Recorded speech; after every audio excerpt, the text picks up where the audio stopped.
February 4th, evening reading, Exodus 34, 35. The new stone tablets, Exodus 34. The Lord said to Moses, "Chisel out 2 stone tablets like the first ones, and I will write on them the words that were on the first tablets, which you broke. Be ready in the morning, and then come up to Mount Sinai. Present yourself to me there on top of the mountain. No one is to come with you or be seen anywhere on the mountain. Not even the flocks and herds may graze in front of the mountain."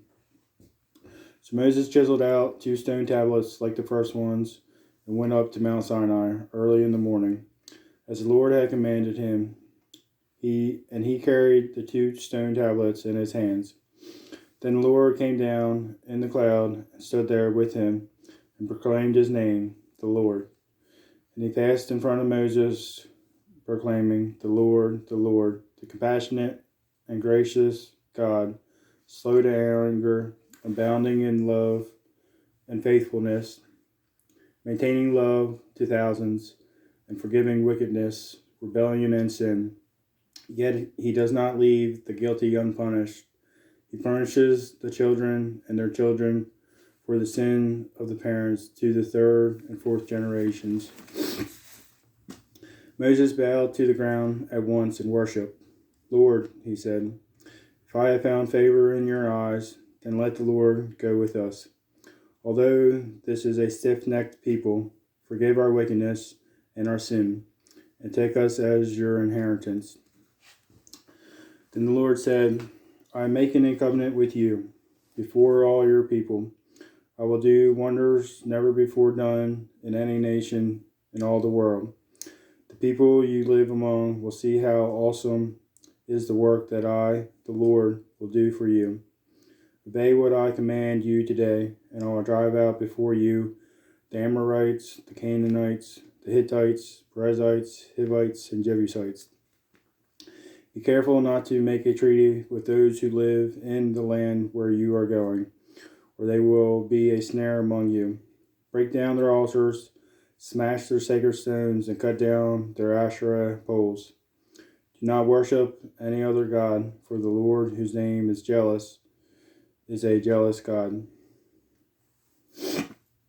Be careful not to make a treaty with those who live in the land, for when they prostitute themselves to their gods and sacrifice to them, they will invite you, and you will eat their sacrifices. And when you choose some of their daughters as wives for your sons, and those daughters prostitute themselves to their gods, they will lead your sons to do the same. Do not make any idols. Celebrate the festival of unleavened bread for 7 days. Eat bread made without yeast, as I commanded you. Do this at the appointed time in the month of Aviv, for in that month you came out of Egypt. The first offspring of every womb belongs to me, including all the firstborn males of your livestock, whether from herd or flock. Redeem the firstborn donkey with a lamb. But if you do not redeem it, break its neck. Redeem all your firstborn sons. No one is to appear before me empty-handed. 6 days you shall labor, but on the 7th day you shall rest. Even during the plowing season and harvest you must rest. Celebrate the festival of weeks with the first fruits of the wheat harvest, and the festival of ingathering at the turn of the year. 3 times a year all your men are to appear before the sovereign Lord, the God of Israel. I will drive out nations before you and enlarge your territory, and no one will covet your land when you go up 3 times each year to appear before the Lord your God. Do not offer the blood of a sacrifice to me along with anything containing yeast. Do not let any of the sacrifice from the Passover festival remain until morning. Bring the best of the first fruits of your soil to the house of the Lord your God. Do not cook a young goat in its mother's milk. And the Lord said to Moses, "Write down these words, for in accordance with these words I have made a covenant with you and with Israel." Moses was there with the Lord 40 days and 40 nights without eating bread or drinking water. And he wrote on the tablets the words of the covenant, the 10 Commandments. The radiant face of Moses. When Moses came down from Mount Sinai with the 2 tablets of the covenant law in his hands, he was not aware that his face was radiant because he had spoken with the Lord. When Aaron and all the Israelites saw Moses with his face radiant, and they were afraid to come near him. But Moses called to them, so Aaron and all the leaders of the community came back to him, and he spoke to them. Afterward, all the Israelites came near him, and he gave them all the commands the Lord had given him on Mount Sinai. When Moses finished speaking to them, he put a veil over his face. But whenever he entered the Lord's presence to speak with him, he removed the veil until he came out. And when he came out, he told the Israelites what he had been commanded. They saw that his face was radiant. Then Moses put the veil back over his face until he went in to speak with the Lord. Sabbath regulations. Exodus 35. Moses assembled the whole Israelite community and said to them, "These are the things the Lord has commanded you to do. For 6 days work is to be done, but the 7th day shall be your holy day, a day of Sabbath rest to the Lord. Whoever does work on it is to be put to death. Do not light a fire in any of your dwellings on the Sabbath day." Materials for the tabernacle. Moses said to the whole Israelite community, "This is what the Lord has commanded. From what you have, take an offering for the Lord.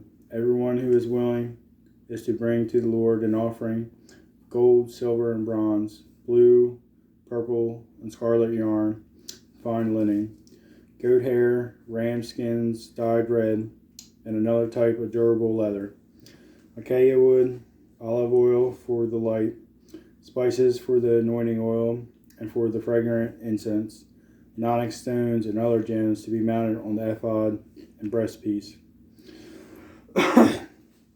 All who are skilled among you are to come and make everything the Lord has commanded: the tabernacle with its tent and its covering, clasps, frames, crossbars, posts, and base, the ark with its poles and the atonement cover, and the curtain that shields it, the table with its poles and all its articles, and the bread of the presence, the lampstand that is for the light with its accessories, lamps and oil for the light, the altar of incense with its poles, the anointing oil, and the fragrant incense, the curtain for the doorway at the entrance to the tabernacle, the altar of burnt offering with its bronze grating, its poles and all its utensils, the bronze basin with its stand, the curtains of the courtyard with its posts and bases, and the curtain for the entrance to the courtyard, the tent pegs for the tabernacle and for the courtyard, and their ropes, the woven garments worn for ministering in the sanctuary, both the sacred garments for Aaron the priest and the garments for his sons when they serve as priests.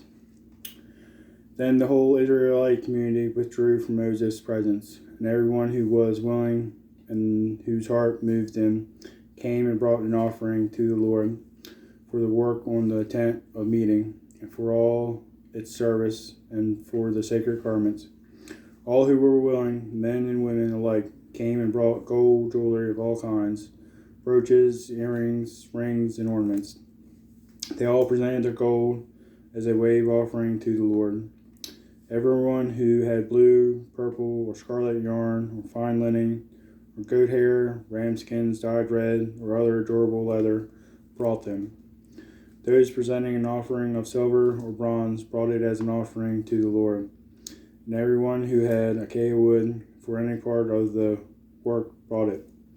Every skilled woman spun with her hands and brought what she had spun: blue, purple, or scarlet yarn, or fine linen. And all the women who were willing and had their skill spun the goat hair. The leaders brought onyx stones and other gems to be mounted on the ephod and breastpiece. They also brought spices and olive oil for the light and for the anointing oil, and for the fragrant incense. All the Israelite men and women who were willing brought to the Lord free will offerings for all the work the Lord through Moses had commanded them to do. Bezalel and Oholiab.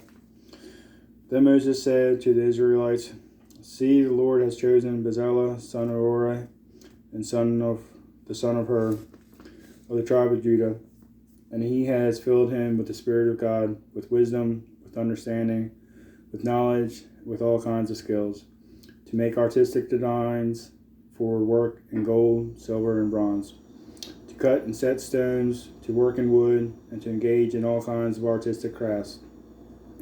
And he has given both him and Oholiab, son of Ishamach, of the tribe of Dan, the ability to teach others. He has filled them with skill to do all kinds of work as engravers, designers, embroiderers in blue, purple, and scarlet yarn, fine linen, and weavers, all of them skilled workers and designers." That concludes our reading.